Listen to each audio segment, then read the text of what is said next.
Hello everyone, this is Marlyonama here with a quick update. I hope you enjoyed my E3 live streaming. Again, I didn't think I could do it, but it managed to get through. This is the first time I've done a live streaming, and I also want to share my thoughts on the new Mummy movie. I would also like to give you a heads up of what I'm planning to do within a month and stuff like that as well.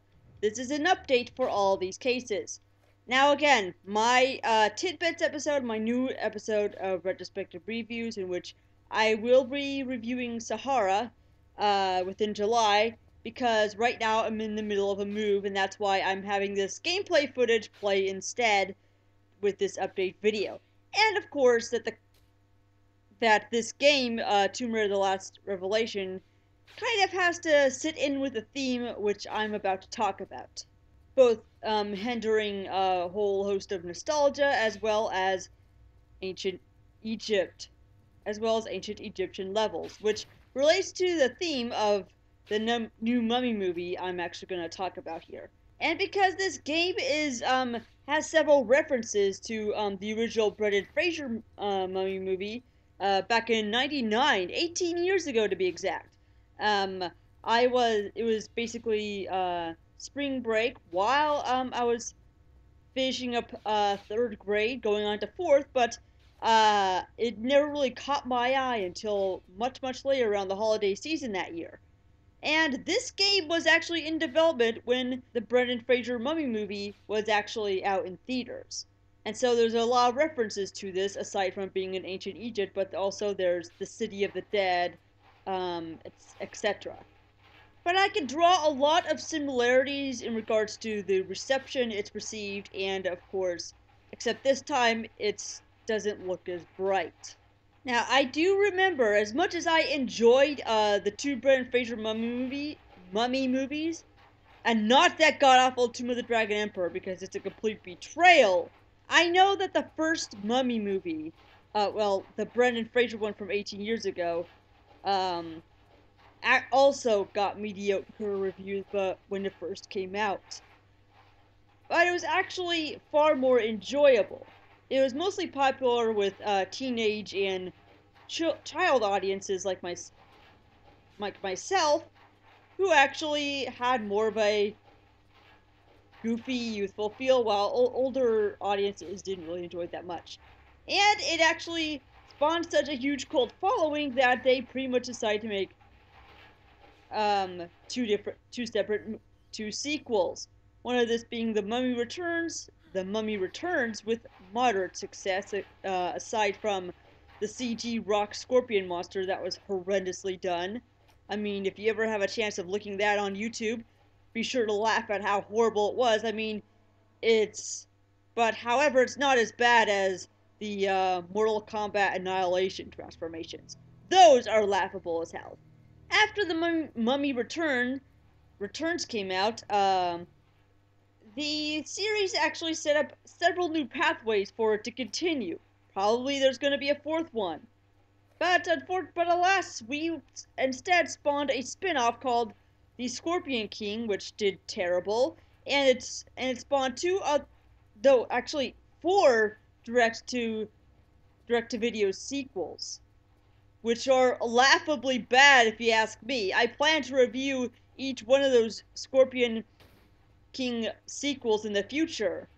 I even reviewed the first Scorpion King until it was taken down by YouTube's broken copyright system, but I may have far better luck with those, essentially. But however, as the years went on, there was little word about the third Mummy movie coming out.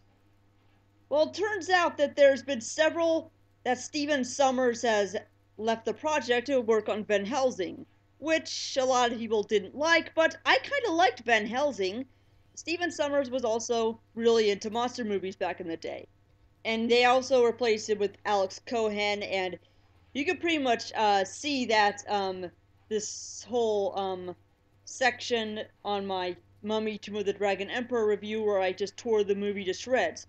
Well, it wasn't originally going to take place in China.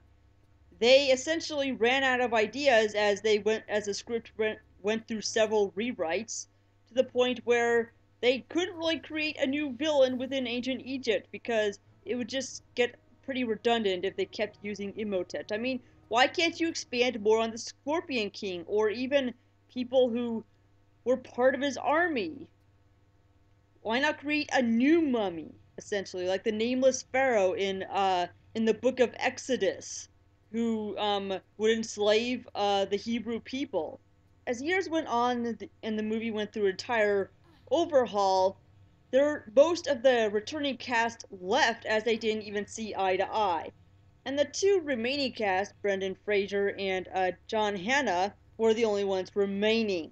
And by the look of it, it's all if you could see my review of the Tomb of the Dragon Emperor, where, as I said before, I hated it as fuck. Where you can actually look at it and see, and you can easily tell that this was obviously, it was almost as if it was going to be an entirely different movie, and then they just had to add the mummy right at the last minute. And so, as it was critically panned and bombed at the box office, one of the actresses, Maria Bello, said that a fourth Mummy movie was definitely going to be made until we actually heard of its cancellation 4 years later. And so the franchise has pretty much died until Universal was left with no choice but to hit the reboot button for the third time. And this monster movie license, which I'm a huge fan of, has been through 3 reboots, essentially. And I had such high hopes for the new reboot Mummy movie, as it was going to be part of a dark universe with many different Universal monsters, as if they wanted to make this into the new Marvel franchise. Which I kind of thought, okay, hope they actually expand upon all these different monsters all across the movies and the universes. That was until I heard Tom Cruise was going to be the star of this, and I'm like, okay, I hope they don't screw up anything else. Now, there's nothing wrong with Tom Cruise. It's just that whenever he's in his movie, he's not really being the character that they portray on the script. It's just Tom Cruise being Tom Cruise, whether he fits in the movie or not.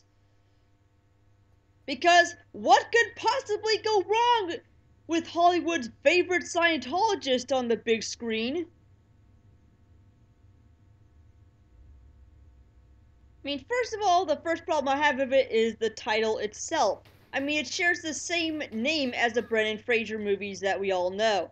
I mean, and it's still fresh in many people's memories, myself included. Wouldn't that cause a bit of confusion on Netflix and IMDb and whatnot? Couldn't it be called The Mummy's Curse or Tom Cruise's The Mummy? But it's not a bad movie, nor is it a good movie. It's in the middle. And judging by the expectations I had for this, I'm really bummed out. If you see by the movie how it's written, most of it does not take place in Egypt. It takes place in London, England, of all places, to bring the Sophia Botella's character of the titular mummy for research by Dr. Jekyll. Yes, that Dr. Jekyll who has transformations into the monster Hyde, who is played brilliantly by Russell Crowe, I may add. And of course, Sophia Botella is a good villain. She's okay. And of course, she's mummified alive by this exact same backstory, except slightly different. However, even though several critics gave it negative reviews, on average in IMDb and Metacritic, it's mediocre at best, even and stuff like that. But if you actually like the action sequences and the horror aspect, it is worth checking out. But if you're a long-time fan myself, you're gonna probably be bummed or something. The movie was intent. What looks like just goes way too fast in the beginning and then it slows down the end. You could tell that's really meant for a two-parter. I mean, couldn't they have gone slower on the movie or just broke it up into 2 separate installments, essentially like the Mummy Part 1 or Part 2, etc.? Well, it has made enough money at the box office um, to warrant a sequel, given its budget. Um, Even though it didn't really live up to expectations, and their next um, monster movie in the Dark Universe is supposed to be The Bride of Frankenstein. I don't know how they're going to handle that. If they're going to tie the new mummy villain from this movie into this installment.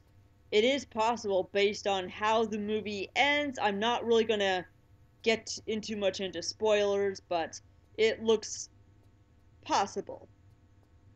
But I don't think it has any more potential as being as good and as memorable as the Brendan Fraser movies by Stephen Sommers. Because even though it got mediocre reviews upon release, at least the pacing actually was evened out with occasional exposition, then action, etc. It wasn't really all with convoluted editing. But and this actually follows up to E3 basically, which brings me back to the Tomb Raider game I'm playing right now. I was really hoping to see what they had for the third Tomb Raider game in the new series. Is Lara gonna go back to ancient Egypt like in this installment? We don't know because it skipped E3. And so did Final Fantasy VII Remake, um, even though Katase said that the voice acting was almost finished.